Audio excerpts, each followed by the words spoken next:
Is your Samsung phone running slower than usual? It's important to fix this because slow animations can make your phone feel laggy and less responsive. Let me show you an easy way to turn off animations and speed up your phone. So let's get started.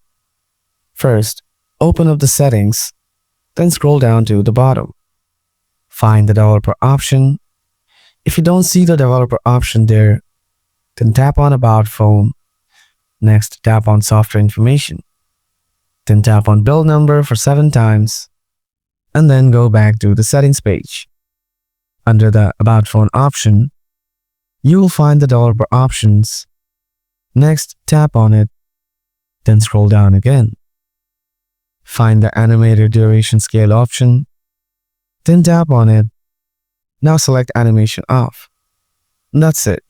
Hope this video was helpful. If you liked it, please give it a thumbs up. Got any questions? Just drop them in the comments below. Thanks for watching. See you in the next one. Take care until then.